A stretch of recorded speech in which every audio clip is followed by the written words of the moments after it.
पच्चीस तारीख दिन राति 9टा ରୁ 10ଟା ଭିତରେ सिनापाली तहसील रो चटियागुड़ा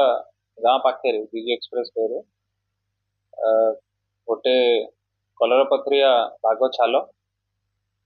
आउ गोटे स्कूटी जबत होता आउ तापर फर्दर इन्वेस्टिगेशन रे आमे सिनापाली गाँ रो ऋषिकेश बाघ तांको अरेस्ट करिथिलु हंटिंग आउ ट्रेडिंग तो जहाँ जहाँ धारा रही वाइल्ड लाइफ प्रोटेक्शन एक्ट अंतर्गत आउ आज तांको कोर्ट चालान करा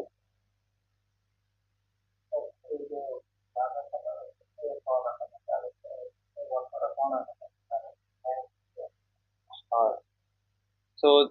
जहाँ लेंथ रही सेटा अराउंड 180 सेंटीमीटर